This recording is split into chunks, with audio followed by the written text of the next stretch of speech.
fuck you doing? Remember that name. Good pizza with 3 Z's, baby. 3 Z's. What's up, guys? Check this out. I heard y'all was looking for the fire slices in California. Well, folks, here's where you can find good pizza in California. Right here. Check out the list. Pause it. Do what you gotta do. Take a screenshot. It's right here. Here's where you can find the good pizza. What's up, fam? It's your boy JP, Good Pizza. This week we got a very special guest coming through from Salmon Creek, Humboldt. The homie Sly Fox came through to tell his story. Over 20 years of cultivating and hash making. This guy got the terps. Wait till y'all see this episode, man. We'll see y'all on the show, man. Sly Fox, Good Pizza. Let's go. So what do we got here, Matt? Skittles Fresh Press. That's just my kid. Percy. The fucking heady ass Percy, bro. Let's go. I'm gonna roll some hash holes with this. Yeah. Fuck yeah, dude. Yeah, it came out really nice this year. We had a good year. Oh, it smells fucking awesome, bro. Thank you. Did you guys have a good year? Yeah. Good, it was a great year, especially compared to last year. Yeah. Last year, the year before this year that just finished was. You guys got a lot of rain at the end of the really season, difficult. right? Yeah, some close together rains in September made things difficult. Wow. Like a few days in a row, a couple times, and then. Yeah, it was the year of mold. Everybody's crop molded all the way out to Willow Creek. Yeah. In 23. Yeah. So yeah, that's rough, dude. it was difficult, but this year was great. We had a nice long finish. Very few rain, like even we had a couple little sprinkles, but and that really alleviates the need for a lot of pest control towards the end of the season, which allows me to put my efforts into other things that are more important. So nice, bro. Yeah, it was a great year. Great yields, really nice color on the hash this year. Yeah, I couldn't ask for a better season this year. Yeah, nice. It was dude. good. Hell yeah. Good in Humboldt. Yeah. Hell yeah. Nice, bro. How long you been up in Humboldt, bro? 22 years. Oh shit. Yeah. I went to go to school at Humboldt State in 2003. Okay. And just had a little closet grow, slept with the lights on, did clones to kind of cut my teeth and get myself into my first grow house, and then. Turned one grow house into 2, into 3, and I had four at the peak, and sort of parlayed that into my first property out in Willow Creek area, Titlow Hill, the notorious Titlow Hill area. Nice, dude. Yeah, it was great. It was a wild property. It definitely was the wild west days of 215. Oh yeah, it was a lot of fun. Oh yeah. Yeah. Absolutely, bro. Yeah. That's tight, man. Where you originally from, bro? I'm originally from Florida. That's right. I thought you were from the East Coast. Yeah. Yeah, man. Yeah, originally from Florida, grew up there, and moved out to California in 2003 to go to school. So was that like the plan? Like, all right, let me just place myself in Humboldt, see what happens. Yeah. I mean, it all started just because I really wanted to smoke weed I grew.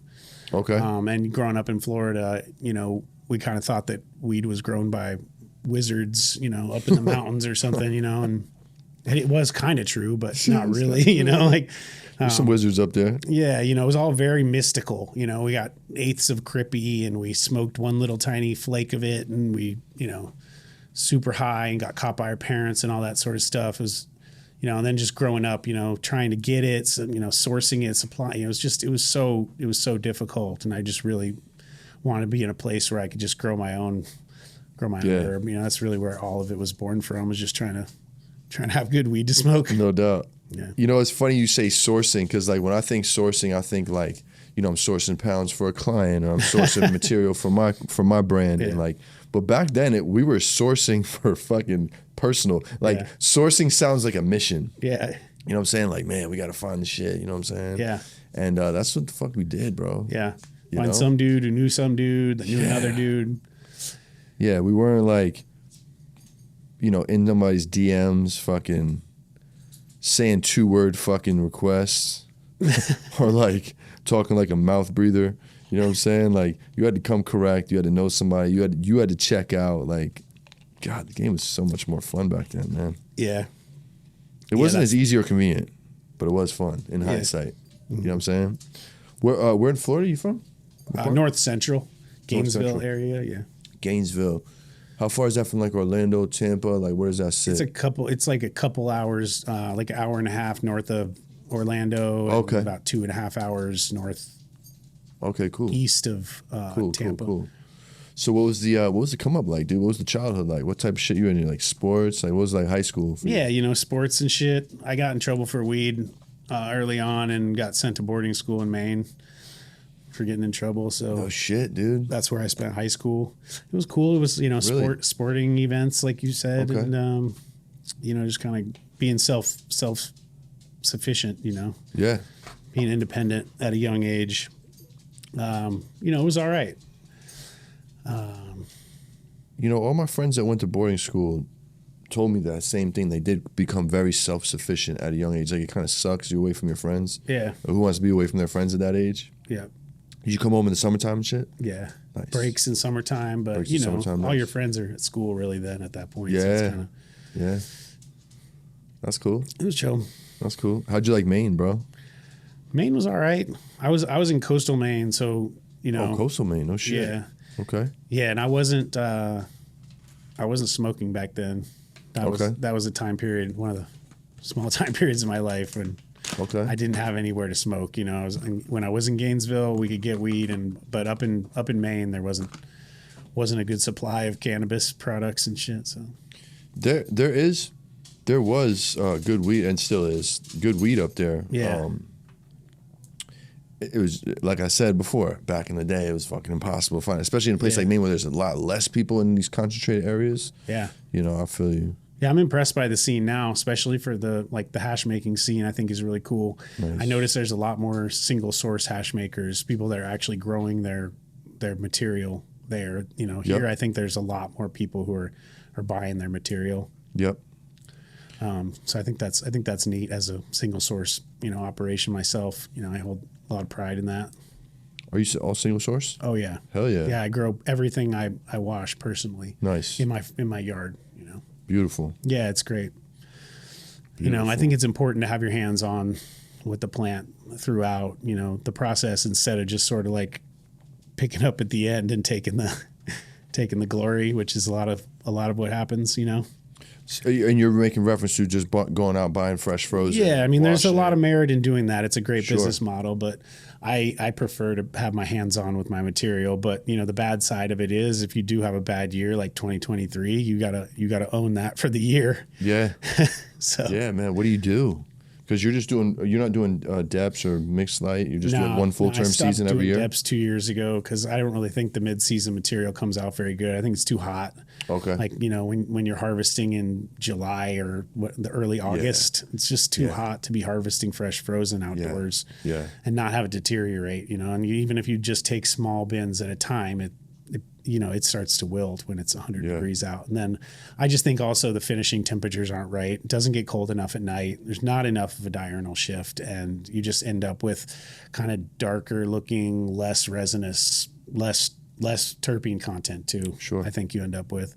Sure. So you end up with like a lot of one note stuff and stuff that washes okay, that's passable, and you know, strain dependent also. You know, all of it's For strain sure. dependent. But Yeah, I've done a fresh frozen. My first fresh frozen harvest was midsummer. It was like an auto dep okay, or auto flower. flour. Yeah. And yeah, it was misery, dude. It was fucking misery. Yep. That was my first time almost getting fucking taken out by fucking dry ice too, bro. Bro, that was scary as fuck, dog. I had no idea what was happening to me. I just knew I was dying breathing slowly. it for too long or something. Yeah, I was in a distro van, Oh yeah. but I thought the back was sealed, like it looked sealed, but it wasn't sealed, bro. No. That shit seeps out of everywhere. Filled the cab and you got in. It felt like you Yeah, couldn't breathe. yeah. I'm pulling out of the farm. I pulled over like, yo, bro. I called my friend, my guy I was working for. And I was like, bro, I can't breathe, bro. There's something wrong with me. Yeah. He's like, this is the dry ice, bro. Get out of the car. Yo. Yeah. And we had that happen to one of our other drivers too, man. It was a shit show. No, bro. that happened to me once. You're not alone. That happened to me once. I feel like it's just your rite of passage. Yeah. You learn quick, man. That stuff's Yeah, deadly. and like I think what you're talking about too is like, you know, stuff in bins with dry ice, right? Yeah, garbage bags Yeah. of fresh frozen and dry ice. Yeah, And we did to that get a them lot to in the the lab. early days, Yeah. like before everybody and their brother had a freezer truck that we could use. Yeah, no, we didn't have one. We did not have one, bro. Yeah.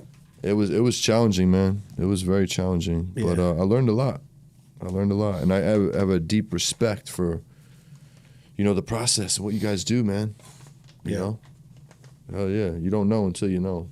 No, it's difficult. It's a commitment. It's a lifestyle, especially outdoor, and it's one of those beauty and simplicity things. You on the face, it's cut it down and freeze it. Once you really dig into it, there's a million different details that all matter. The finished product, and you link that together with all the decisions that have to be made throughout the season to end up with a product that's washable, has the right color, and there's a lot of room. A lot of room for screwing things up. It's a little easier, I think, indoor when you have a more manageable crop size. And, you can control the climate and all the things like that. Maybe even you have your freezer like right there, But a lot more complex when you're talking about doing it out on the mountain somewhere. For sure, bro. For sure. What are your thoughts on indoor rosin? You know what I mean? Like versus. I like it. Like as far as being able to control the different aspects of the cultivation to get the exact product that you want, which these days is favoring color over terpenes, unfortunately. I think it's a good atmosphere to do it. Now, I think that I think you end up with nicer material outdoor if the right things happen. There's a lot more what ifs. Sure. So I think they both have their place. I think I feel it's important to make hash with outdoor because I really don't think that we should be using that much electricity to make hash.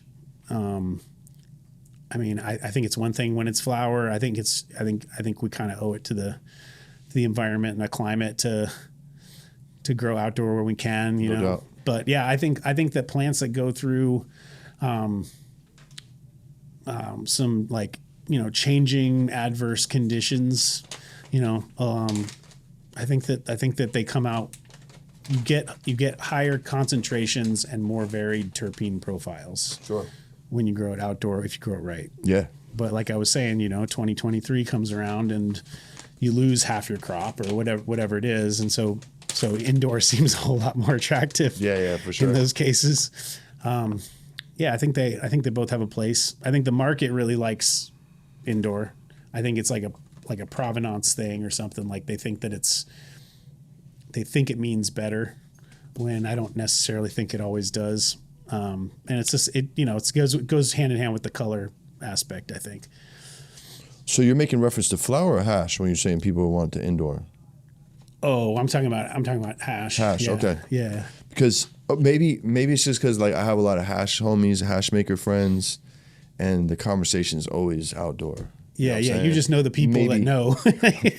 I know. I mean, that's like, I do have a podcast and a platform that attracts people, and like I reach out to people and make friends to get them on the show. So yeah, my network is pretty heady. Yeah. You know what I'm saying? So maybe that's why I always hear that. But I've had some really great indoor grown hash, and but even better fucking outdoor. Yeah. You know what I'm saying? Yep. Check this one out. Just more risky. This is a fucking... Oh, nice. Dude, it's so fucking good, bro. That was the second place winner at Ego. That's the Squirt by Mandala. That's nice. Yeah. And this is indoor, bro. This is look like Depths, bro. It's fucking fire, dude. One of my boys was like trying to buy some. He's like, yo, what does it look like? I was like, bro, it looks like shit, bro. It's amazing, though. You want it or not? Because I got people beating on my door for this shit. Yeah. You know what I'm saying? Nice. Yeah, it's the lemon tree lineage in there that makes it look a little funky. That's what it was. Yeah. I was going to call some lemon now, but I didn't want to sound stupid. No, dude, no, it's for sure lemon. I forget the lineage. I got to remember, but... Yeah, I'm not good with that either. It's definitely got belts in it. It's got rainbow. It's got lemon tree, rainbow tree. I don't fucking know, dude. Sorry, Mandala, I'm probably butchering this, but it's amazing, and I'm rolling it up right now, pal. Congratulations on your win, sir. Congratulations. What's up, guys? I just want to give a quick shout out to my sponsors over at United Nutrients. Trusted by elite growers, United Nutrients delivers clean, reliable nutrition, trusted by top cannabis cultivators for enhancing plant health and maximizing yields, all while being easy to use. Affordable without compromising quality. United Nutrients offers premium nutrient solutions that remain affordable, ensuring growers get the best results without breaking the bank. Sustainability, cultivator-centered innovation. Developed through collaboration with cultivators, United Nutrients' science-backed formulations are designed specifically for cannabis, providing eco-friendly and efficient nutrient absorption to promote healthy and vigorous plants. Tell them Good Pizza sent you. Did you go to Ego this year? Ego Clash? Yeah. No. Okay, for sure. We didn't get an invite. Got you, for sure. I wanted to go, but we were in Miami doing Turk Basil. Oh, cool. Yeah, that was a fun event.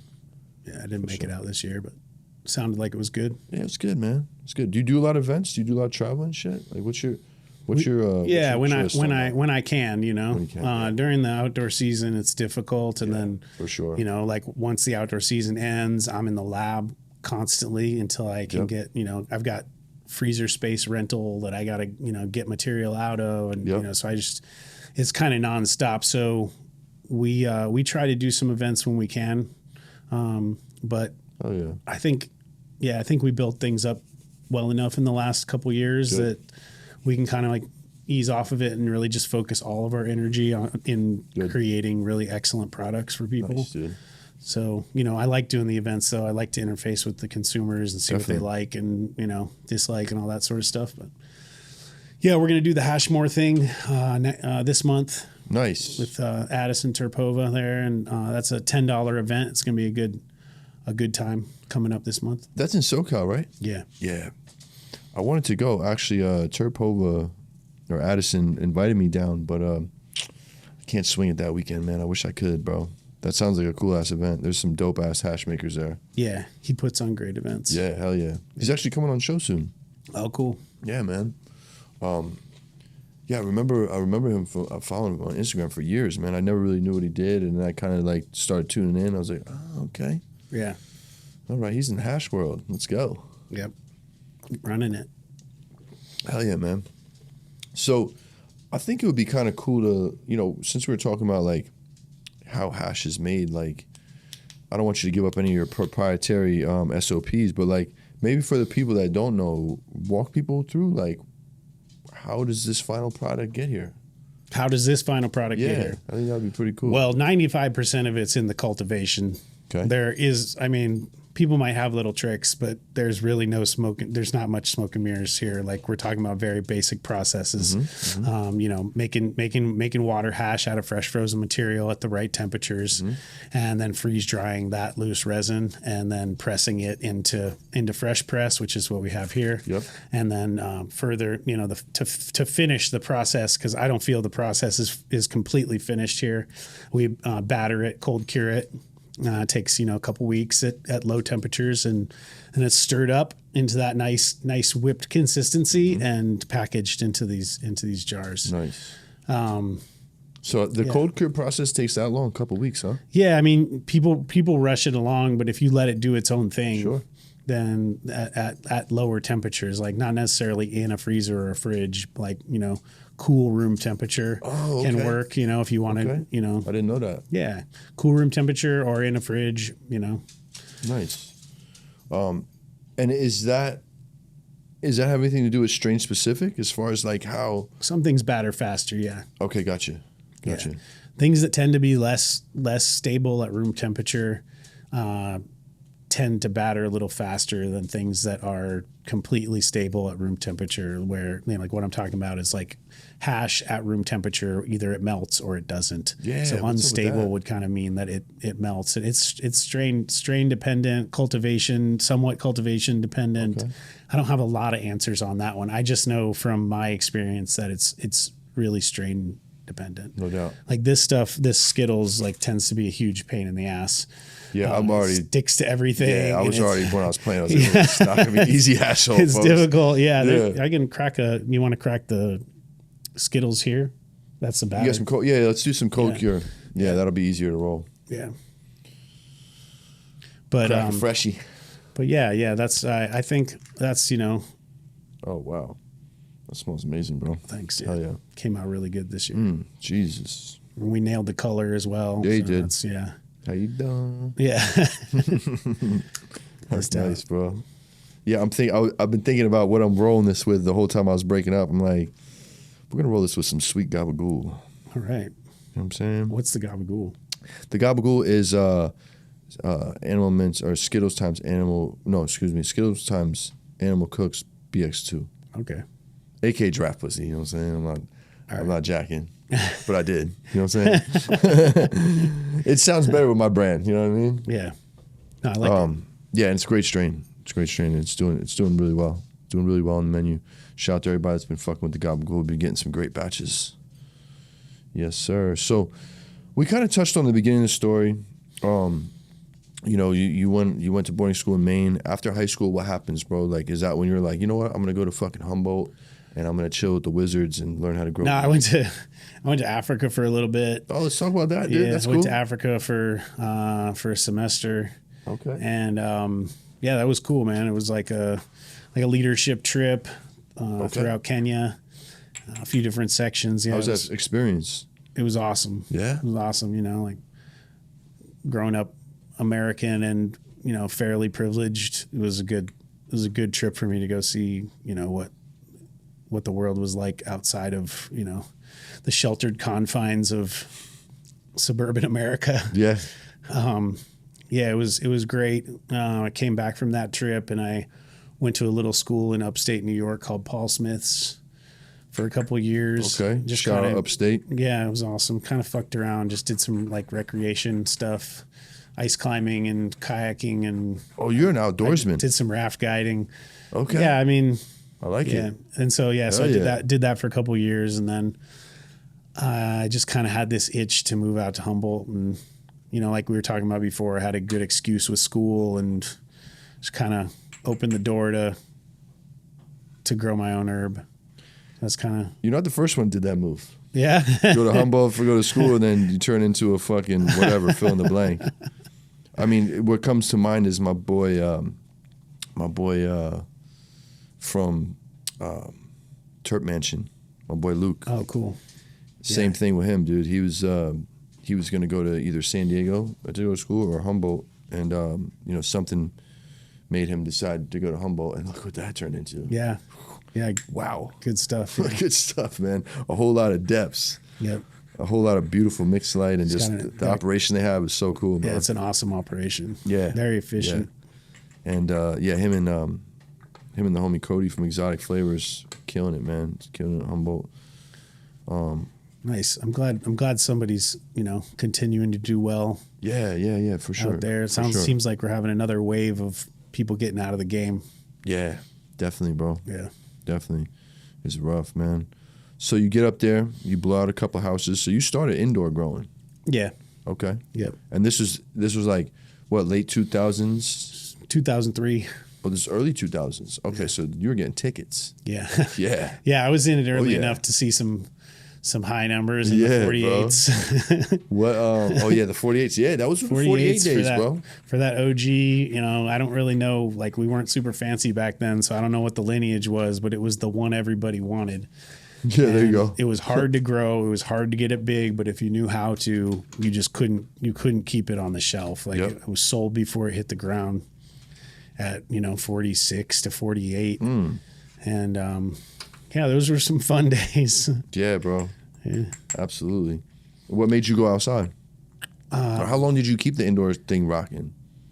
I kept it going for a few years. I got a couple years. I got my first outdoor property in 2005. I did that because I felt like it was a better way to make more money without Sure. having to set up a bunch of grows. Yep.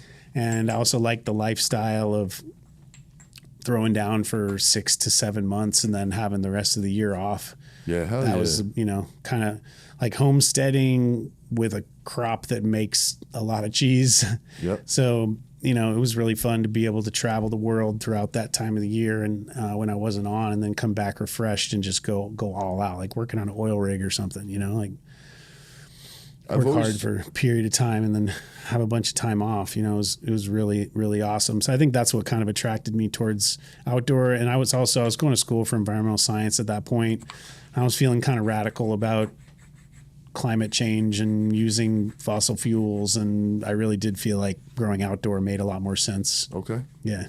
Nice, dude. I always loved and respected that lifestyle of my grower homies that like did exactly what you do. You know what I mean? Do the maybe rock a depth season and then do your full term and then pew, Yeah. see you later. It was a beautiful time in life, I'll tell you. Yeah, I bet. Do you have like a wife, kids, anything like that, or are you still living the dream? No, I'm God bless you. Good for you, man. living the dream still. Hell yeah. Nice. So nothing slowed you down. Still running and gunning, kid. Yeah. Nice, bro. Yeah, exactly. Nice. It's been a main important factor of my success at this point is not being tied back by anything. Yeah, it's tough, man. It's tough. I mean, it's great. There's nothing wrong either way. For sure. There's just a lot more factors when you have to care for other humans. Yeah. You know what I'm saying? Yep. Nice, bro. So now you're growing outdoors. Yep. Things are Titlow going Hill, down. getting flown by choppers. Yeah, you let's know. talk about that. So any close encounters, anything? Well, You ever I get- mean, they would just come and ever get the intimidate. notice? It was a game of intimidation, really, because I think a lot of people would just pull their crop when they would fly through, but they would fly in circles and just like it was almost like they would come through whenever they were on their way from somewhere or to somewhere. So fuck with these And guys. yeah, just come in and mess with us. And you know, back then, if you had everything under wraps, like if you had everything under plastic, they couldn't just say, oh, we see green blotches underneath the plastic. They had to have some amount of resolution. Okay. So even if it was peppered out with, you know, plants and they can see, you know, somewhat through the plastic, they couldn't roll you just on that basis. Okay. So, you know, and we all kept, you know, book of scripts from, you know, a random dispensary in LA Yep. or whatever it was. And so we had that, you know, in the back pocket. But yeah, they would come in and they would fly over the meadow that was part of my property, just like adjacent to my greenhouse, and kind of like sit out the window and stare at us. And, Fuck you know, this. it wasn't, at the time it was terrifying. And I still get a little like, my heart still jumps anytime I hear that, like, because that means they're close, you know what I mean? Yeah. That, you know. So every time I hear that now, I'm still like, holy shit. But no, I never got rolled. I never had them actually come in. I mean, I think the Mexican gangsters were a little more scary than they were. Sure. And that was like a whole thing that was going on out on Titlow Hill around that time, but never had to. Like we exchanged pew pews maybe, but like we never like had any close encounters. You know what I mean? So like, Yeah, for sure. And then, at what point did you start making hash? Like, did you start growing for resin production? the whole time I was growing outdoor in the wintertime when we were done, like the first thing we would do after trim was finished was make hash out of all the trim. Okay. So I had a BHO? no. This was bubble before we BHO'd. Oh, it was before. Yeah, that's right. Yeah. So we're still in the 2000s. We're talking like 2005 through 2008. So just 9. bubble hash. Yeah. So we were just, I had like a pretty rudimentary setup in my spare bathroom. Okay. Like with a pulley system where I would, you know, pull the bags with the pulley system, you know, really not the right way to do it, but that's how we did it back then. Right. And for all sure. hand stirred and just dry trim, you Okay. know, water, ice, dry trim, mixing all the microns pretty much. And then at that time there was still a great market down in the Bay for water hash, and we just, you know, go from door to door at the 215 spots, the dispensaries, and sell it out. And you know, some people liked it slabbed and some people liked it sugared out, and it was just sort of a game of, you know, having some of both, because people would say they didn't, you know the game. Yeah. Whatever you don't have is what they want. Yeah. So Ain't that the truth? yeah. So yeah, that was early days. That wasn't the first hash I ever made. The first hash I ever made was on a screen off of one of my first indoors.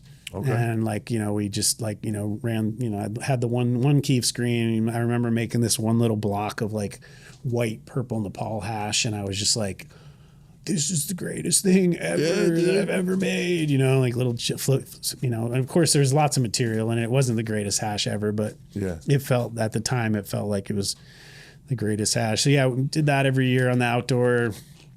And then about, when REC happened, when D-Day happened, I, opened up my facility. And at that time I had somebody making hash for me. Okay. And it turned out that wasn't a very good way to do things and that I needed to get my hands on. And doing like the splits and shit. No, it was like an employee, but dishonesty. There was dishonesty and there was also the tech just was not good. No doubt. Yeah. So the hash wasn't very good. And, at that time in the early rec days, there wasn't a big presence for rosin.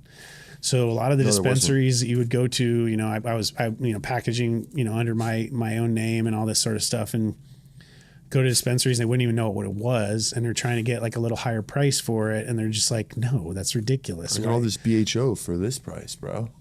The good stuff, right? The good stuff. Shit.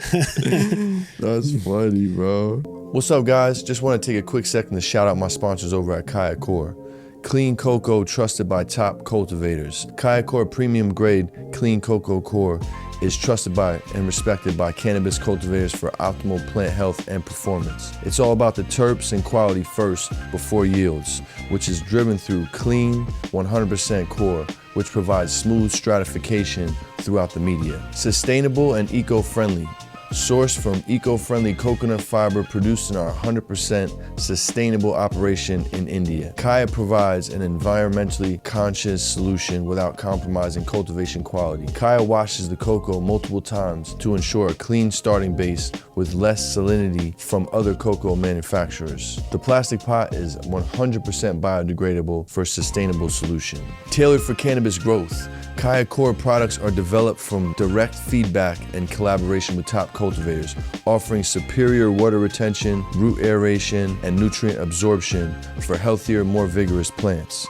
They buffer the cocoa to less than 0.3 EC with calcium nitrate to provide the cultivator with a strong starting point for transplant. You will be shocked how clear the runoff is from this clean cocoa. Kaya uses coarse ground cocoa core to achieve the 70-30 blend versus perlite or chunks. Go hit up Kaya Core.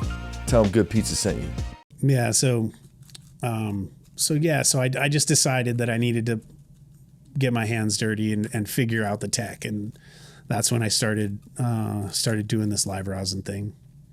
Nice. And it fit well for me, with my science background and everything. And I'm also big in the kitchen. So, being able to like figure out and follow sort of a recipe, even though it's kind of always a movement. Like we talked about, things changing with strain, differences in the year for cultivation and differences in strains. When you're making hash, there is always kind of this moving goalpost that you kind of have to make little decisions. But in that way, it's the same as cultivation, because I'm constantly making decisions, based on what's happening that year. Is it cooler in September, or did it rain a lot in September? Okay, there goes my pest control plan's going to be, way more involved. Or, okay, we're getting a lot of hot days. We're running through water. We need to add a little bit more nutrients in the soils and go through and top dress at a point when we may not have the year before. Oh, interesting. So there's constant little decisions and moves, and in the same way that you're affected by that in cultivation, you have the same thing going on in hash making.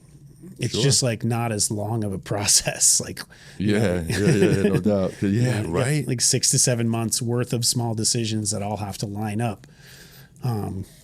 Whereas with hash, takes me 3.5 hours to do 5 or 6 washes on some material, and then freeze dry it and then press it. Right. So yeah. How long after you harvest and freeze everything until you have a finished product, like some cold cure? How long does it take? Yeah, like ballpark. Well, I mean, if I finish the material, and that day go into the lab and wash it, and then it freeze dries over 24 hours, and then it can be pressed into hash. So you're talking just a very short period of time there, and then a couple of weeks to make it into batter, which is okay. Gotcha. How I prefer to serve it to the customers. I really don't think that. I think that I think the more that you go towards the direction of straight water hash, the consumer is like less able to use that product easily. And so there's like more of a knowledge component, more of a, a skill component, knowing the temperature, knowing the, how to clean everything, how to get a good hit out of a rig, Yeah. It's a lot easier with batter. And I think that's why it makes for a better, consumer product, and it's shelf stable qualities, Yeah. for transporting and getting it around. I mean, Because it'll butter up. yeah, and it's still, it's still an issue in the wreck. The wreck, It is a big issue. you know how it is. By the time it gets to the consumer, it's weeks and weeks old. Yeah. So Yeah, not everybody stores properly, et cetera, et cetera. How quickly does it get back in the fridge when the distro van drops it off? yeah, You know. yeah. So all water that hash shit. is like the hardest, right? And then you got to store it at the right temperature. It's got to stay there all the time. Yeah. If you overheat, you're going to char it, and it's going to taste like like it did back in the day when we were heating up knives on the stove. Yeah, bro. And Yeah. then your rig's trashed. You got to clean your rig, So and there's no like reheating with water hash, right? No. So, I mean, even the most like flame, like delicious, greasy, water hash will still get funky in your rig. So, and then fresh press, I think, the same thing exists where it's got to be stored a certain way all the time, or it's going to butter up and get not sexy batter. It's going to dry, gross batter. And I think that's, what you see a lot when you buy certain brands I won't name in the wreck, like you get it home and maybe it just traveled at room temperature on the way home. And by the time you get it there, it's dry battering. So I think it's just more difficult the closer you get towards water hash. And that's why. I got a question for you about fresh press. As far as smoking it, Yeah. do you think there's like a difference in temps you should be going in at versus cold cure? Is that a thing, or is it just it just depends on D to T ratio, dab to temp ratio, and how much you're dabbing? Or? I mean, somebody that's Or a the little material. more fancy than me might have another opinion, Gotcha. I don't think so. Okay. I think I haven't noticed, but since you were saying I don't that, think like, so. I also don't smoke both. smoke a lot of fresh press out of Gotcha. rigs. Gotcha. But it's a good question, though. Thank you for that. No doubt. No doubt. Yeah. We'll come back to that. Yeah. Dustin. I'm gonna ask you next time. Yeah. I gotta have an Dustin. opinion. Yeah, me and Dustin are gonna do an event this year, bro. It's gonna Oh, be cool. sick, bro. Hot pizza, good dabs. Nice. You feel me? Nice. It Yeah. was supposed to happen already. It's just fucking life's crazy. Yeah. We did that at Resin Mania last year. It was Resin Mania looks awesome. I am so mad I didn't go to that, dude. bro. What a smart fun Dog, event. I was so proud of him for pulling that off. Like, and I just seen the videos. Like, I'm like, dude, bro, what the fuck? And I've done events Yeah. before, and I had a pretty good event. And goddamn, bro, he took it home, man. Yeah. That was probably the coolest looking event I've ever seen. I agree with that. Everybody had so much fun, and like, yeah, man, that was dope. My The hat's idea to combine the two things was Yeah. like crazy and genius. like good. just like that moment where it was like, I should put wrestling together with dabs. off. Yeah, bro, and And then like, the wrestlers doing dabs and then like kicking each other and like burning each other. It was just genius. Yeah. The whole thing was genius. yeah, that's so cool, man. Fuck, and then like his suit he had on and shit, like Yeah. just a boss. Yeah, the dude. details were Fucking awesome. So good, Yes. dude. And because you put on events, it's hard, man. It is hard, difficult. bro. Yeah, it's a lot of capital up front, hoping it comes back and making Yep. sure it runs well. Yep. And dealing with people in our industry. You know what I'm saying? Yeah. You know what I mean? It's not that we're not always the easiest to deal with and coordinate with, I should say. Yeah. I'm pretty easy to deal with people, but coordinating with people can be challenging. All the shit that goes into it. My hat's off. Yeah. Hell yeah, man. So you were in the California rec market at some point, right? Yeah. Why'd you come out? Yeah. Why'd you, I started in as soon as it started. I was in it. Okay. The farm was the first license that I had, and then Okay. I had a distribution company and the manufacturing company. And the reason I got out of retail cannabis, I mean, the reasons are many. Where should I start? I got some time. I think the first reason is the state of California. the way that the state has set things up, and this might be something that people come on here and talk about a lot, so I don't want to play myself out, but like, You're good, bro. it wasn't set up to favor people who know how to make quality products on a smaller scale. Yeah. And That's well said, actually. you know, in the end, a person like me who was cultivating everything, distroing everything, and manufacturing everything all under the same roof, I still couldn't compete with corporate entities that were able to supply 1,300 gram sample orders and lunches for their bud tenders weekly and being in dispensaries twice a month to do an event or have something special to present to people. And as hard as I tried, as many times around the state as I drove in my distro van back and forth, making hash, growing weed, back and forth, it was just like a sinking ship, man. And there's a lot of disrespect. One thing that corporate cannabis has done in California is that they've done a great job at making it not matter where weed came from or who grew it. Yeah. And that's even furthered by the disrespect that the dispensaries had for us. You know, like they didn't champion the producers. They were more interested in making their 100% profit. And then in the end, they stopped paying us and we're operating on 3 months worth of unpaid invoices. And that's what sort of, you know, continued this shit show that is the California recreational market. Believe it or not, that's still happening. Oh yeah, I know it's happening. It's why the mids market is alive and well, and there's not really any move that's going to save it, in my opinion. I don't really think there's any legislation that's going to come in. I mean, in fact, Newsom just vetoed the bill that would have allowed us to sell direct to consumer in state regulated farmers markets, and that one would have been twofold. That would have helped people like me who were in the market that couldn't compete with distribution companies that were bigger than me.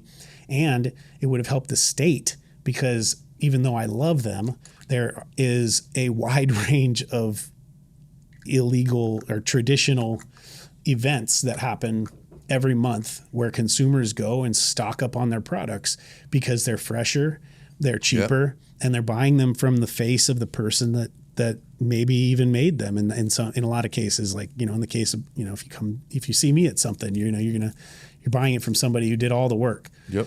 And I think people appreciate that connection more than, more than is allowed in this corporate setting that we're in. Yeah. So yeah, I think that was a big one. Him vetoing that rule, I think it would have helped combat this issue that the state has. I don't have an issue with it, but the state has an issue where there's all these events. Consumers have a better access to a product. You know, cannabis, the black market for cannabis was already established, right? So like them coming in and trying to shell out these taxes or to require these taxes and require all these rules. And every time there's a stopping point where, okay, I've got to go back and enter this, or I've got to go back and, we've got to wait, a week for testing unless we want to pay, X amount of dollars for an expedited test. All these points cost us money and in the end, have led to the demise of many, many folks. So yeah, I pulled my brand out of the rec and I really just focused for a while on bulk sales. Okay. And that's been okay, but yeah, so the state of California, the distros, the buyers, the distros not paying people. Also we can't really do any fun shit at all ever. Like there's no spur of the moment fun shit. Like if you want to do an event, like you're going to do this whole process for a temporary license. And then also the DCC is going to be in their little, vests and breaking blue balls. Caps, making it unfun and uncool. Yeah, exactly. And no other industry has that problem. The decision not to allow us to go DTC, direct to consumer, was a huge mistake. We compare ourselves a lot of times, even though the businesses are very different. They're very similar, the wine industry and cannabis, right? 75% of small wineries do the majority of their business direct to consumer. Yeah. So how are you going to say, like, we got an industry here that's very similar, we're going to make this rule on the basis that they used to be criminals, or we considered them criminals at one point. So we're gonna make this rule that doesn't allow them any freedom to actually get their products directly to the consumer, and it makes no sense, And comparing again to the wine industry, they've been fighting for that since the 70s, So it wasn't an overnight thing, and I don't think in cannabis we can expect it to be an overnight thing. Are you making so that farm bill, that directive farm bill that was proposed last year, that was vetoed by fucking Newsom? Holy shit! I thought that was passed. See, I don't I read the headlines. I'm guilty of that. I'm like, oh shit, it's going down. But that was just a bill. Yeah, that bill did not get passed. As far as I know, the bill didn't get passed, dude. Wow. So that's crazy, bro. Yeah, I think that would have helped a lot, but I don't think at this point, I think like the cat's out of the bag. I mean, when we came into there was going to be acreage caps. There was going to be all kinds of different things that helped the small farmer. And at this point, we're just kind of, the guild is off the lily. They're like, oh yeah, no, we're just going out of our way to make it hard for the small farmers. I mean, a whole other element of this is Fish and Game has wanted us out of the hills since the very beginning. Sure. They want us on nice, easy to regulate plots in Salinas and Santa Barbara. They want to be able to just stop by your farm ad hoc, willy-nilly whenever they get, a wild hair up their ass. Like, oh, let's go just see what this guy's doing. Which again, like, what other industry does that happen in? Right. I mean, it's just absurd. I think it's just one more, Cal Fire was against us in the beginning. We all had to get, these 3-acre conversions. They, like, in some cases just didn't communicate with us, even though it's like what they do. And Fish and Game just really wanted us out of the hills, and they're succeeding. Yeah, it's crazy, man. Yeah. What's up, guys? Just want to take a quick second to shout out my sponsors over at Grove Bags. Listen, Grove Bags are hands down the best way to store your cannabis. Forget jars, forget Mylars. Nobody does it like Grove Bags. Listen, it's a 6-layer, non-static bag. State-of-the-art technology. It's going to keep your weed fresher for longer. It keeps your cannabis between 58 and 62% humidity at all times, the optimal humidity to store cannabis. It's going to increase your shelf life, help prevent mold, weight reduction. Hands down, it's the best product out there. We don't use anything but Grove Bags at Good Pizza. And especially if your product is in stores, we all know there's some shelf life issues at the stores. This is going to keep your product lasting longer on those shelves. So when your customer goes to try it, it's going to be fresh cannabis. Listen, if you want to store your cannabis the proper way, use Grove Bags. Use promo code PIZZA with 3 Z's. That's PIZZZA. Tell them Good Pizza sent you. I mean, in your personal experience, you've been in Humboldt for a long time, man. Like, what does it look like now compared to when you were on your come up out there, man? It's a ghost. Like Garberville specifically is a ghost town. Most of the businesses are shut down. There's no more grow dozers driving around, and the ones that are there are, 15 years old or whatever. Wow. Yeah, it's a much different scene. That's for sure. I think the northern part of the county is focusing more in on the school and the development of Arcata. I think Arcata is seeing more people come in because of the school. And I think also climate change is kind of pushing people towards the coast a little bit. Okay. If you live out in Weaverville or, those parts of Trinity County, and, you might be kind of thinking, man, it's hell of a lot cooler right. on 116 degree days. I mean, this year I saw a day that was 114 degrees at my property in Salmon Creek. And, that's absurd. I've never encountered heat like that. So yeah, I think people are moving towards Arcata for other reasons. There's this band of cool kids that have all kind of, stayed and, kept the cause, and those people are evident, we all look a few years older than we are, and right. but we've tried to keep the intentions pure and, stay in it because it's what we love to do. And in a lot of cases, it's, all we know how to do. So yeah, I think that's, shout out to you guys, man. Thank you. Holding down, bro. Appreciate that. Holding down the hill. Yeah. You weren't kidding about this skills, bro. What's that? You said you weren't kidding about the Skittles. Oh yeah, it's good. Even the cold cure is tough to work with. Yeah, It's not rolling up for me, kid. But we got it in there. We had it's gonna have a nice glob there, right in the middle. we had a safe landing. It's just not too snaky. It's more like a slug. You Yeah, feel me? yeah. We're gonna fucking know when we hit that thing, for sure. Yeah. Nice, dude. Well, you're still up there doing your thing, man. That's all that matters, bro. What about the proper 215 days? You miss them, huh? Oh yeah, those were good days. We kind of touched on that a little bit, but yeah, they were. That was the true era, you know. Yeah, for sure. I think we've decided to be too progressive at a fault, really. Yeah. Always wanting to push things forward, and as voters, we took the first option. Really, when it came down to legalization, there wasn't really much of a negotiation. You know, we listened to Peter Tosh for so long that everybody just said, when we had the option, they said legalize it.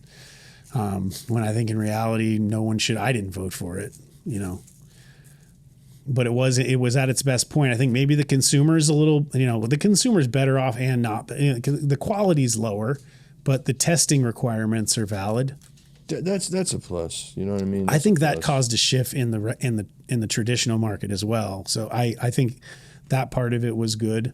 Not that people are doing testing in the traditional market, but I think it's a lot of the cultivators changed their practices, you know. But, you know, as far as overall quality, I think it's lower. And I think that the cost is so much higher that it's, you know, sort of unattractive. Yeah, for sure. Well, that's a good segue into the next thing I was curious about. Like, what do you think? How do you feel about like the current market conditions of cannabis, the cannabis industry? That could be flower, that could be rosin, hash. Like, what are your thoughts on that, man? Well, there's a very large company that figured out how to corner both markets. Okay. And they, you know, it's like one of those devious but really smart things. Okay. And as far as I understand, they're not even operating at full capacity, and at their current capacity, they can already supply the majority of the market. So we've got these titans. Who's this? You care to drop the name, or tell me later? Yeah, I mean, I don't want to like talk too much shit. No doubt. Especially when it comes to companies that have enough money to fuck with. Tell me in my ear. Oh yeah, for sure. Oh yeah, bro. Yeah, fucked up. For sure.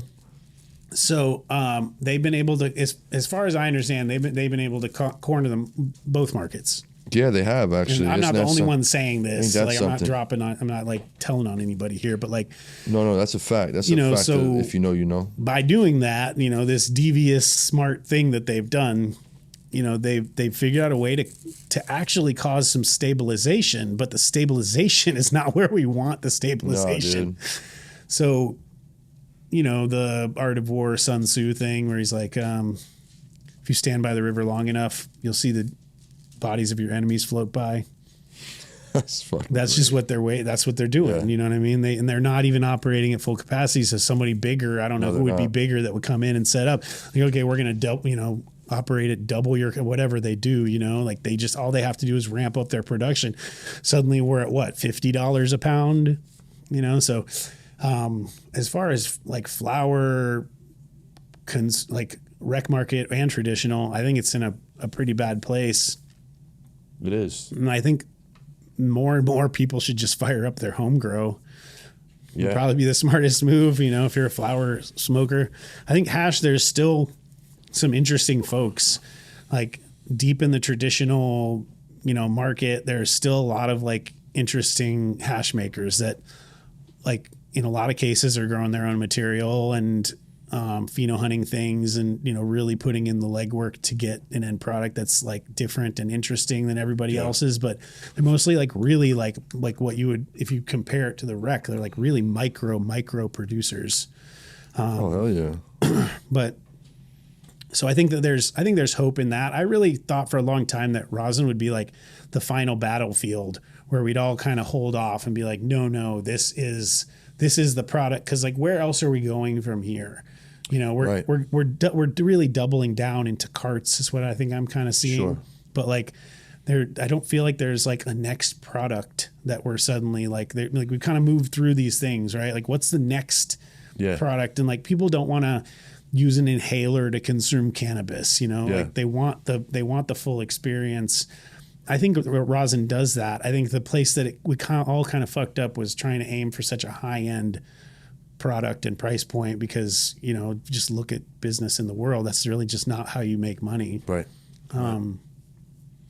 So I think it's in the shitter. It is. And I don't really see I really don't see what's going to fix it. I don't really think I've heard a lot of people say federal legalization would be a great thing. And I really don't think that's true. I think that federal legalization is going to bring another onslaught of even bigger money that none of us can compete with. Yeah.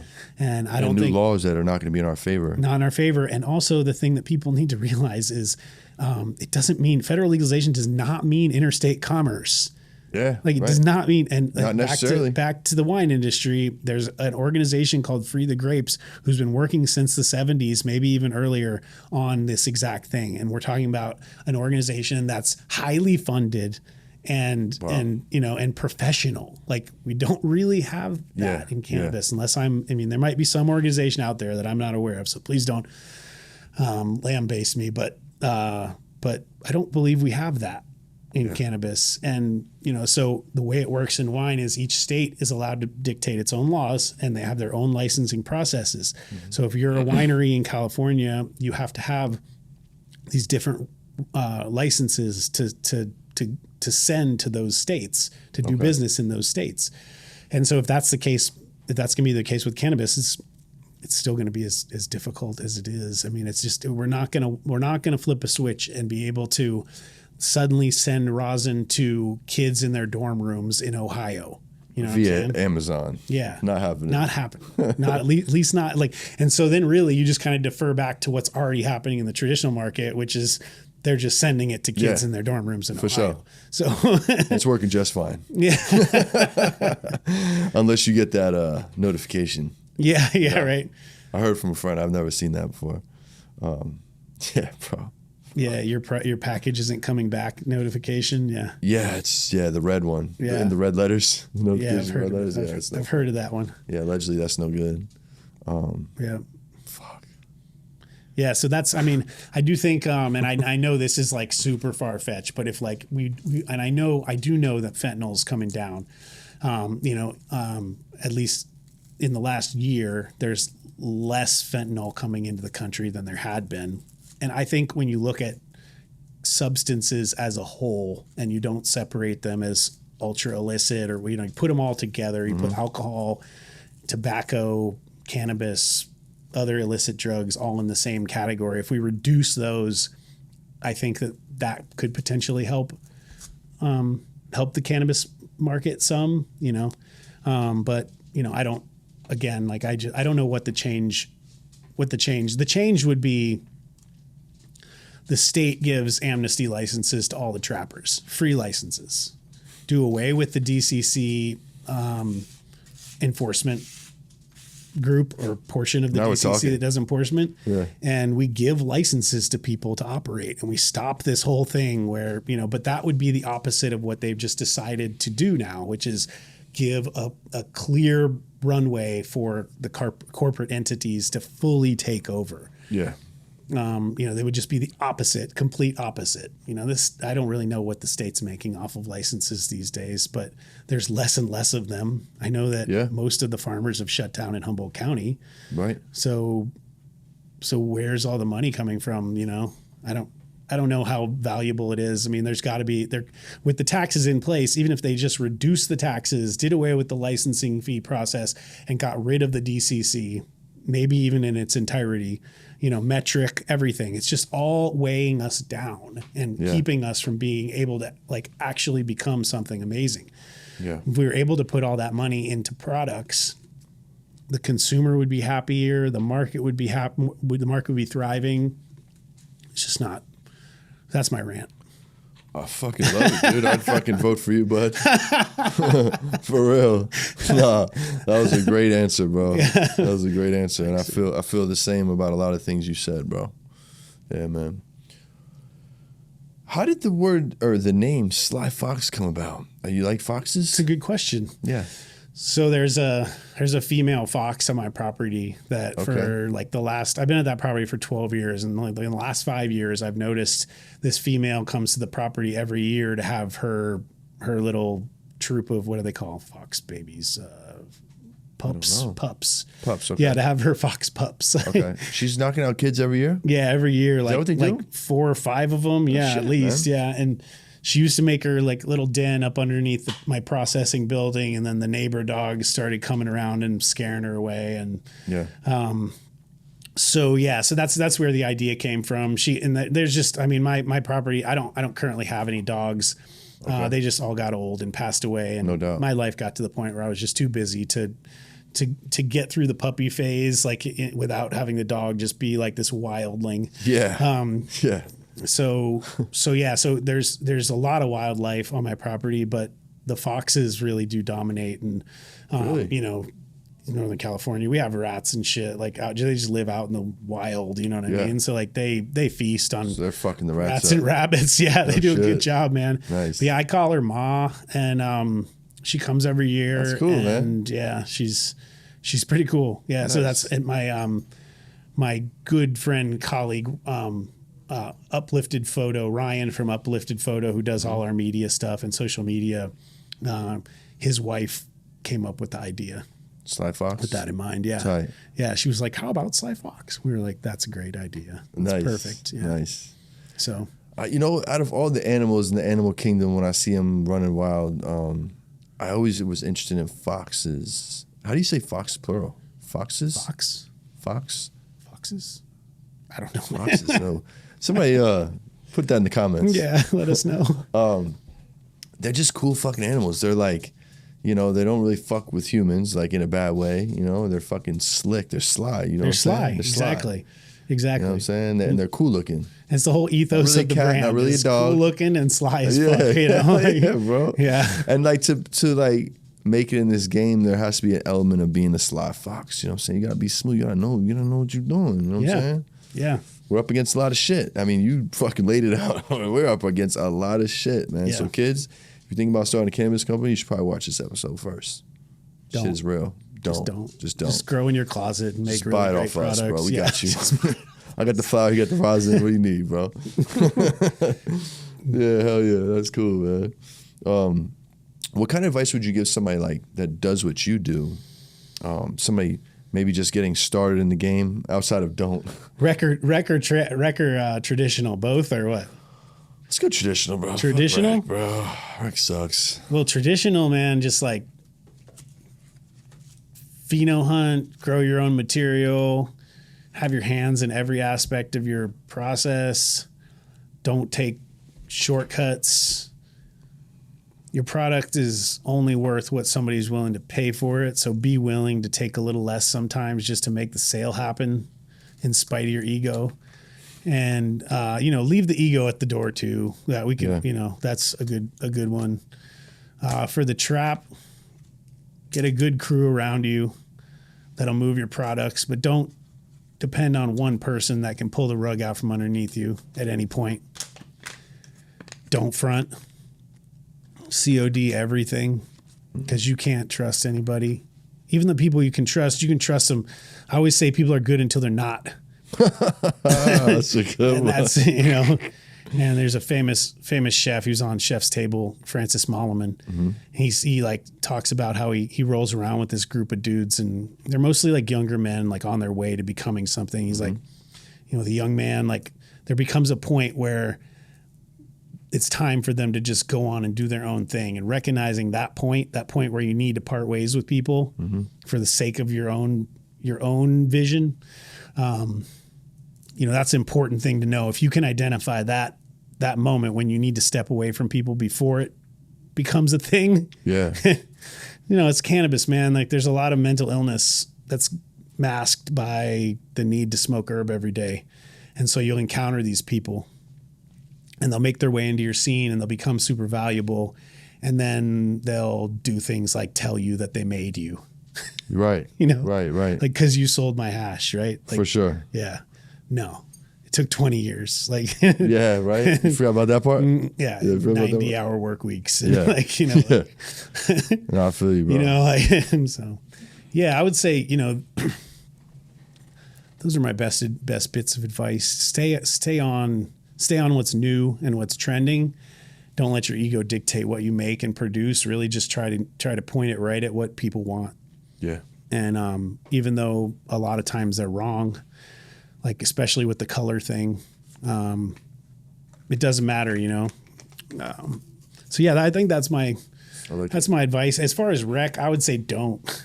Just fucking don't. Just don't. Unless you just have like magnate money, like you just have like some rich family member that's willing to throw millions of dollars at you, or you're just a tax shelter, which that's like a super damaging thing that goes on up in Humboldt. There's like several grows that are just obvious tax shelters. Yeah. You know, for people who don't care if they lose money because they're just writing it off. And the same thing happens in the wine industry. Yeah. Yeah. Just crazy you said that. I had a deep conversation with a friend about that just yesterday. How, you know, these billion-dollar companies, multi-million-dollar companies, like, oh shit, I gotta write off some money. Let me give my nephew this fucking 5-10 M's so he can fucking crash out. I got a stoner nephew who's always wanted to grow weed. Here's 10 grand. Go lose it. Have fun. You'll lose it, kid. Yeah, there's companies up there that you know are losing money. Like I know people that work on the farms and the product never looks good. It's always some gelato that like powder mildewed out, or they don't prune. And the plants are like 6 feet tall and they're in 4x4 Grodan cubes.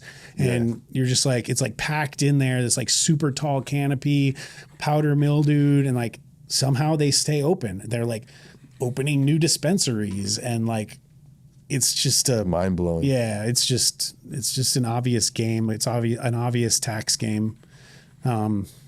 And yeah, that shit's damaging, you know, because like, you know, like we were talking about, it's hard to compete with that if you're just a regular self-made, you know, company. It is, man. It certainly is. What about for you, man? Like, what's the next five years look like for you, bro? What's on the horizon for Sly Fox?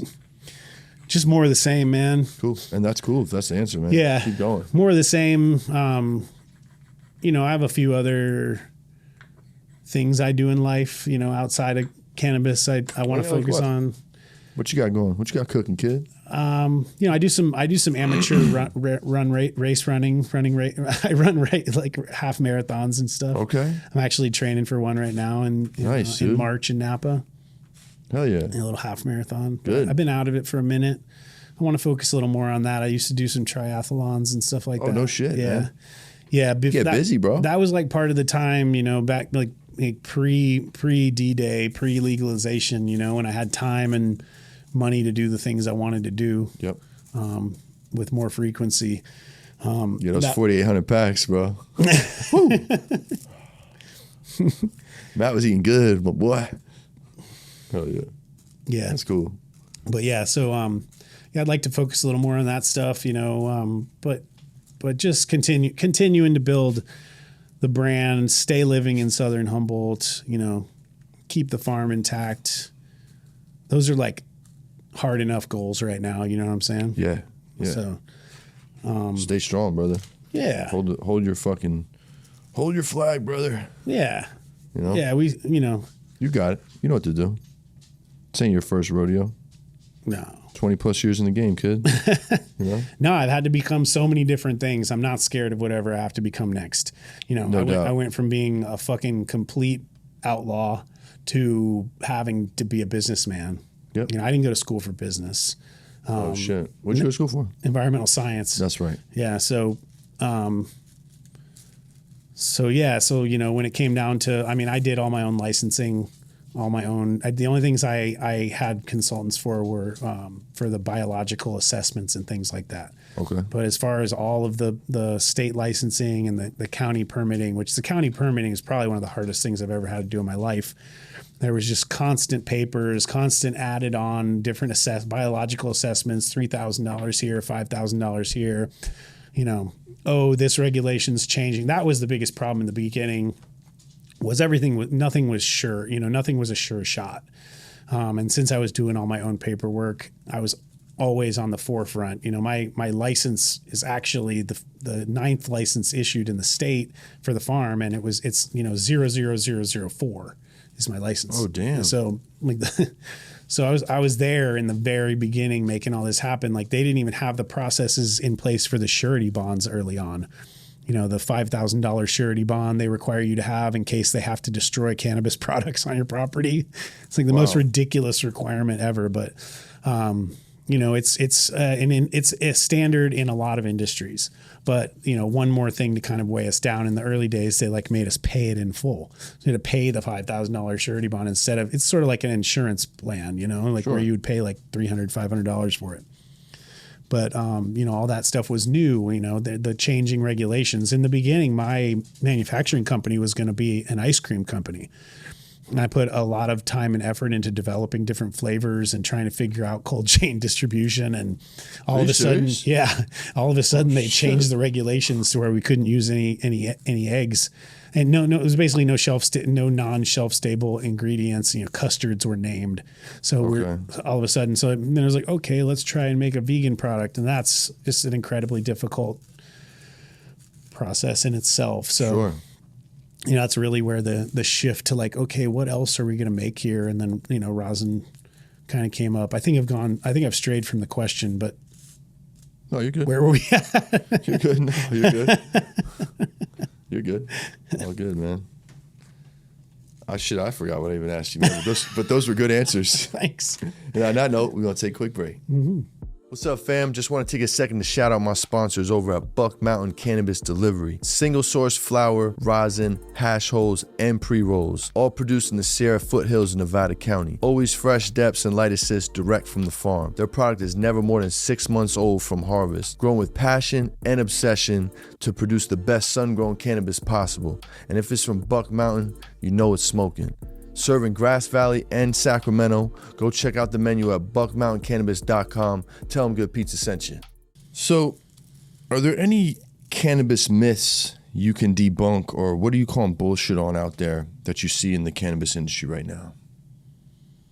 It could be anything. Everything? Can I call it on everything? Yeah, no. You can. I call it on everything that's happening for the most part. Like everything from the heady boy scene, where now suddenly like dudes with beanies and ironic glasses who are like 20 years old are like telling us what's good and bad. Yeah, dude. Like, I don't know how do we get to this point? Like, yeah, don't forget the man purse.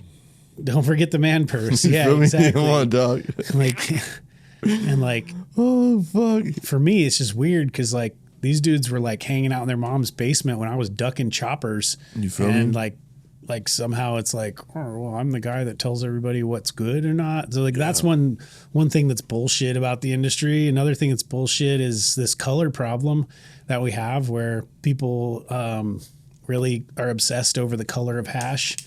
You know, hash being white equals great hash. There's a myth that like is Definitely untrue. We touched a little on that. Let's elaborate on that. Let's just park it right there. You know, what can cause that? In a not like, as long as you did your due diligence, you had a good run. You know what I'm saying? Like, what can cause hash to be a little darker? So strain dependent, but darker. Okay. So like a lot of and most cannabis strains don't have white terpenes. They aren't light colored. When the plant finishes out to its maturity, they're darker. The terps are darker.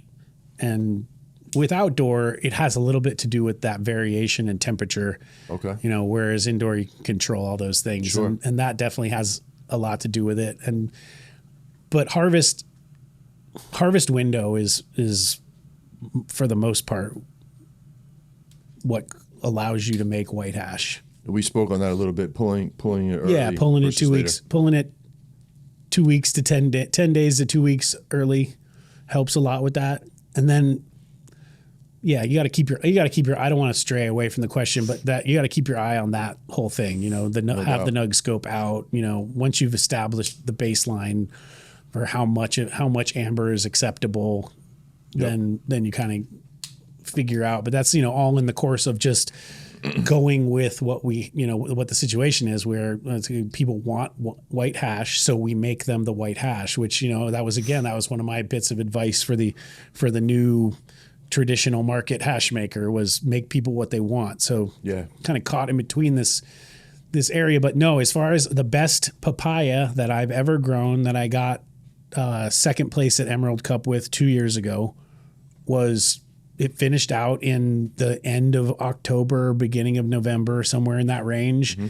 It was not white, but it was so rank that you couldn't smoke you couldn't dab anything after it in your rig, because you could, if you just don't mind that it's going to taste like papaya. Yeah. It was so overwhelming. Yeah. No shit. Yeah. Like the freeze dryer, you needed to clean the freeze dryer afterwards because it made everything after it smell like papaya. No shit. Yeah. Damn. Yeah. And so same cut of papaya in this year. And I was able to harvest it in 3 different windows, 3 different rounds of maturity, basically. The earliest one is the lightest color, has a kind of a lighter, sweeter kind of flavor to it.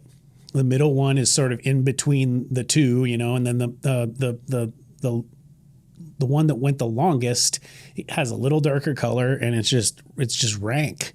It's just completely rank. Yeah. And delicious. So hell yeah. But and I think that there's a tipping point though, where this color thing stops mattering as much. When someone opens a jar and they're literally just blown away by the smell, No doubt. they don't always seem to they don't necessarily default back to color. I think there is a point where it doesn't matter as much. Nice. But what about high? Do you think lighter color versus something that finished later, darker, would the darker one get you higher? I don't think you can make a correlation between color and how high you get. I think you can make a correlation between how high you get and how finished the actual material was when it was harvested. Okay. Yeah. And how fat of a glob, how big of a dab, what temp you dabbing at? Has it been? That's a lot of variables. Maybe that wasn't a fair question. There's a lot of variables, bro. It's not like we're just rolling joints. You feel me? Yeah. No doubt. Yep. Now we're gonna play a little game called Fuck One, Marry One, Kill One. Okay, similar to the top 3 strains of all time, but we're talking weed strains here. Okay. So the fuck one is the unicorn. The best smoking experience you ever had with a strain. Like you can't believe you even had her. The marry one is your everyday smoker. You can live with her forever. And the kill one is just, get this shit out of here. We don't need this. Yeah. In the cannabis world anymore. Yeah. Go. Gelato is an easy answer for that one. Kill one? Yeah. See you later. Kill gelato. Sorry, everybody. It'd take 100 years to breed that out anyway. It's fine. It's like microplastics at this point. It's in everyone. That's fucking funny. Thank you. Yes, sir. I think marry one is a tough toss-up, but I'm going to go with the Purple Nepal from way back in the day. Okay. Which is like undisclosed Nepalese cut crossed with lemon Thai, as far as I know. And nice, then dude. the story behind it is that there was one cut bought from a bunch of Humboldt County growers by the Hells Angels for $10,000. Okay. But way back in the day, Yeah, no doubt. No doubt. This is pre-Urkel. Like, I don't know how it all falls in line, but like, it was just weird to me how this Nepal kind of went away. Like, I don't even know if anybody has it anymore. I don't know anybody that has it. It kind of went away, and there was this uprising of Urkel and Granddaddy, and it's like looks really, in a lot of ways, looks really similar. And I know people are gonna be able to say, "Oh no, Granddaddy's this," but there's some muddling of the lines at some point. Okay. Throughout the process. Oh yeah. That one's, then the tough toss up is that OG I was talking with you about before, where if you grew it right, you just get these like soft balls on these little tiny thin stems, and then back in the day it was 45 or 48 a pound, somewhere in that realm. And then that was what? Fuck one, marry one, kill one. What did I do? Kill and marry? You killed and married. Who you fucking? Skittles, probably. Hash. We're talking hash here. Yeah. Like you can answer that in hash form or flour, whatever. Yeah. I let the hash guys. I switched to hash for. You good? You good? I let the hash guys go hash. Yeah. The nice, first two though, those were flower strains because that was the era. Okay. That was the era. What about if you could bring back a strain, what would it be? Bring it back like just to existence or like into popularity? No, existence. Like it's gone. That shit's it's over. Is Pot of Gold gone? Pot of Gold. It was Never like heard a of it. skunk cross. I don't remember what it was crossed with. That was like one of the early ones that I started making clones off of. And me and my buddies made so many clones off of it that like we ruined the market for it accidentally. We didn't know what we were doing. We were just selling clones, but there suddenly no one would even look at Pot of Gold because there was so much shitty Pot of Gold being grown by all these people that we sold clones to. Right. See, that's a good one to bring back. That Nepal would be great to bring back too. Got my attention with that one for sure. Yeah, Purple Nepal, that was a special one. And it was also like, you know, my first strain that I was just like, what the fuck is this? And it was purple was a thing, but it wasn't really like as much of a thing as it became. No and doubt. like kind of being on the I felt like anyways, I was like on the forefront of it. So You were if it was back then for sure. That was a cool strain. It had a cool story. Yeah. I like it. Yeah. I like it. I mean, I could fuck all weed, all straight. Like, I don't know. Like, I just like weed. Like, we could just same. say, like, hash, I'll fuck it. But, Yeah. like, that's kind Give of me the terps. But you know what I'm saying? Like, but I know a lot of people have opinions on papaya. I love papaya. I like that fucking rank ass rotten fucking papaya. I love papaya. Real gassy papaya. I'm a huge fan of this banana milkshake that I pheno hunted this year. Same thing with the strawberry milkshake. Those are excellent ones. Hell yeah. Hell yeah. What's your weed, hash, growing, hash making, whatever you want to call it, pet peeve? What grinds your gears? What grinds my gears is a hash maker. The industry within which I operate. Is that a good enough answer? As far as bro. like, you know, It's your truth, dog.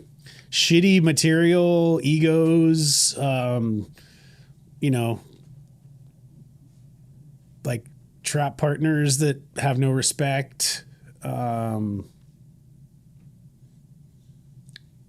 crappy producers trying to reach for a super high price with some packaging that's super pretty. Mm-hmm. Those are good ones, right? Those are great. Those are great. Whatever your truth is, brother. These are easier for me to hit that way because the tip's so big on me. Oh, you're good, man. Whatever you want to do.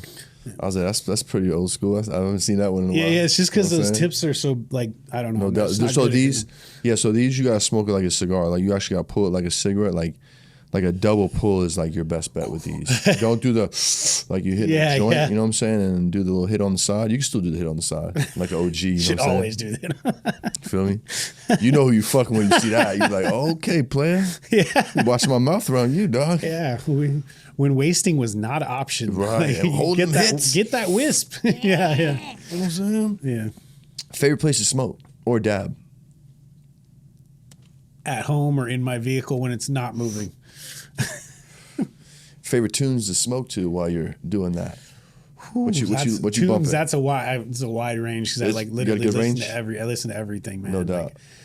yeah, like you know everything from Johnny Cash to Jimi Hendrix to whatever random EDM shit's playing. Tight. I like jazz a lot. Nice. So I listen to jazz quite a bit when I'm just cruising.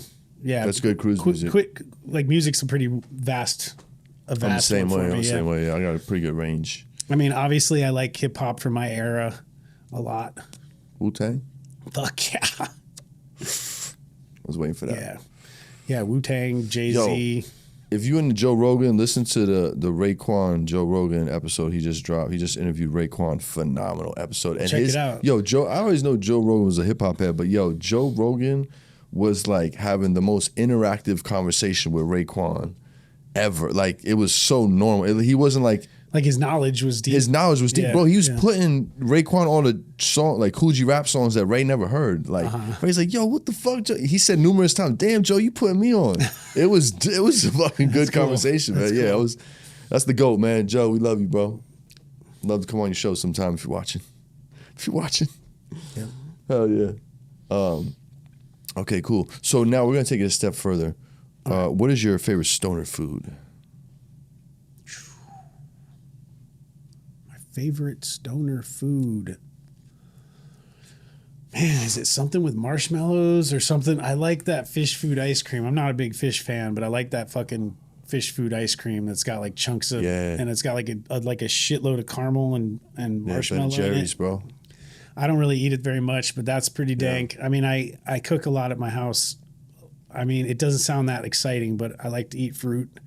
I love fruit, bro. Like, no, that's good, bro. Smoke some weed and eat some fruit, you know? Yeah, It's, like, it's refreshing as fuck, man. Yeah. All right, so we're gonna take it even a step further. Okay. What's your middle of the night? You're cruising through the kitchen. You're a scumbag. You know it. You see it on the counter. It's going down.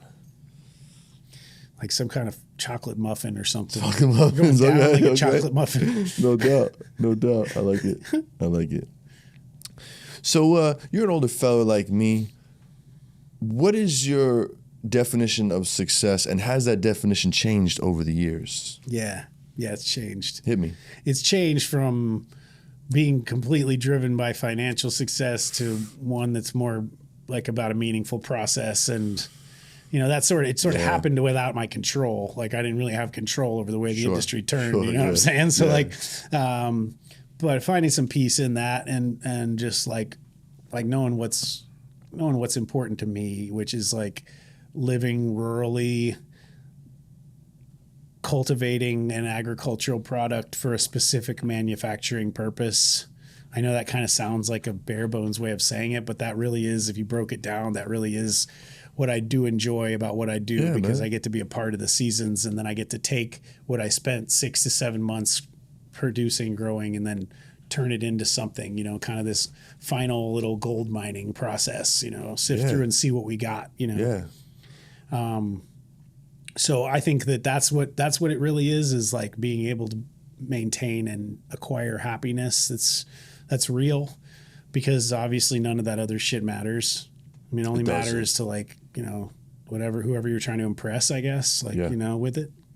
I think all of us have like pressure from our family and stuff like that, but you know, like having to go through what we've gone through is, you know, it's been real, man. It's been like a real exercise in humility, and like having to be able to control, you know, I don't know. I think we all kind of thought we were way more awesome than we were, because we just had this thing that was excellent, and like you still had to work for it, but like we were making so much more money than what you would typically make for that amount of work, right? Like, so we kind of all had this image of ourselves that was a little more inflated. And then things changed. We all had to become something new. And so having the courage to do that and moving forward, and, you know, inevitably the money goes, and like certain people, sometimes women, like leave. Like, so it's so like you got to kind of like, that's been talked about on the show, especially in your area. Yeah. So you got to like, it's difficult. Like, dating a humble guy is not very fun, but you know, again, like being able to like reinvent yourself constantly, which is what's kind of had to happen. We've just had to pivot and keep pivoting, whether that meant a relationship ending or whatever, you know, like not having the money to travel anymore. You kind of just like, you have to kind of keep re-becoming something, and having the, like, you know, the ability and the courage to do that. I think through that process, I think you can get a lot of personal growth done. Absolutely. And for me anyways, I think that's been the case. So I think, cool, it's changed this whole process, you know, it's changed the way I view what my, you know, especially my family probably would have told me success was when I was, you know, a young man. Yeah. At this point, I feel like success in cannabis is just staying in it. Like if you're still able to, you love it, bro. Get into it. Yeah.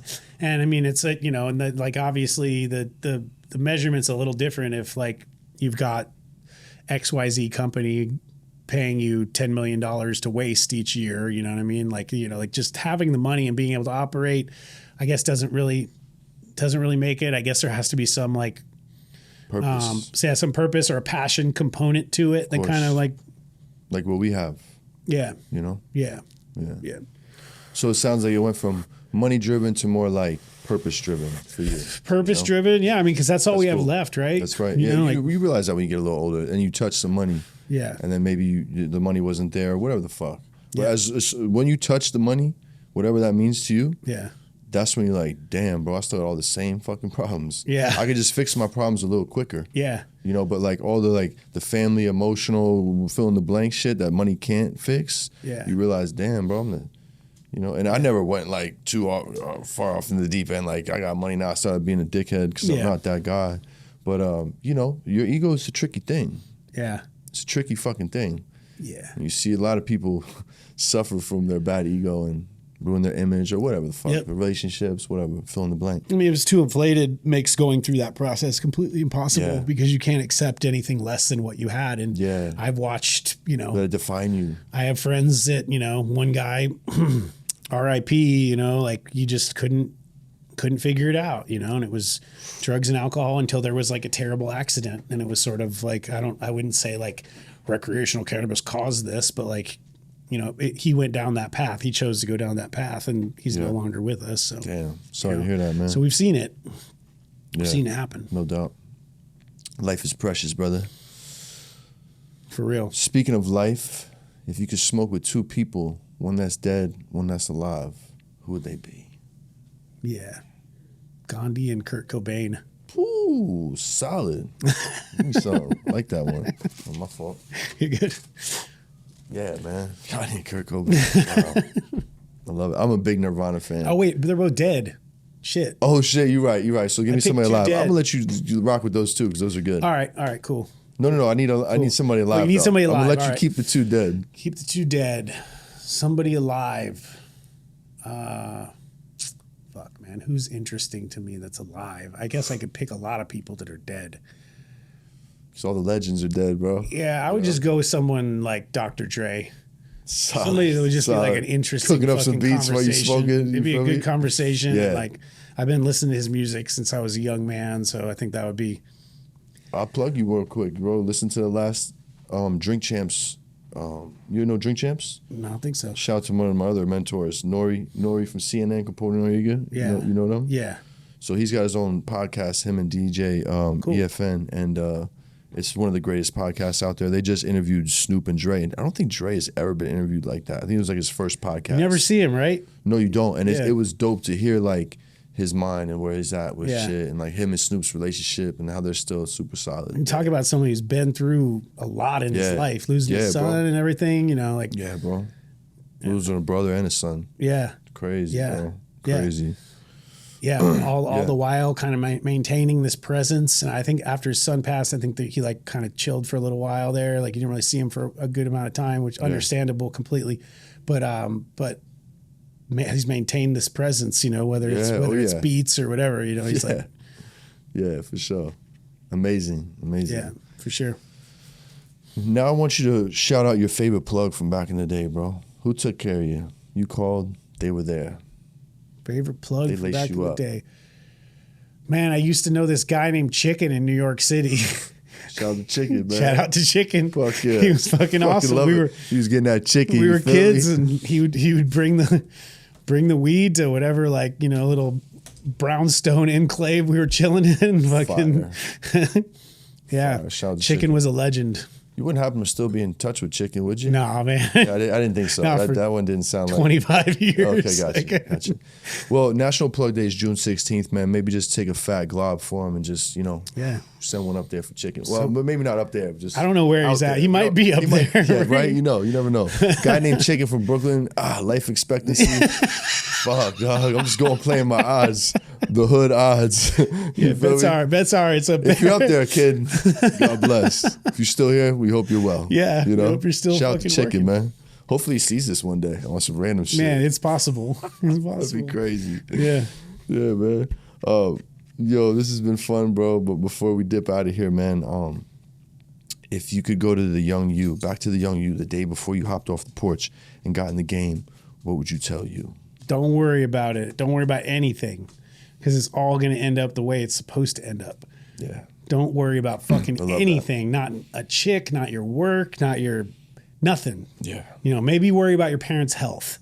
That's it. Maybe family and friends, family health, you know, but like maybe your own a little bit. But even that, don't worry about that, because at some point, it's like a light switch, all of a sudden it's going to be over. So, and there's nothing you can do about it.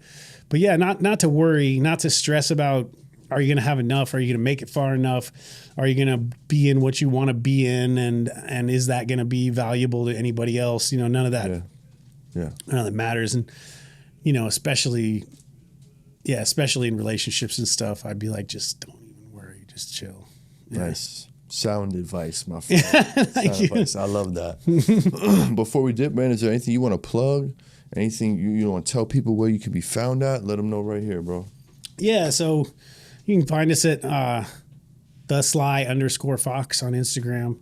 And we got multiple collabs going on. Like, this is just a selection of our rosin from this drop. And then we got the pens collab with Mochi Melts. Shout out to Mochi Melts. Oh, hell yeah.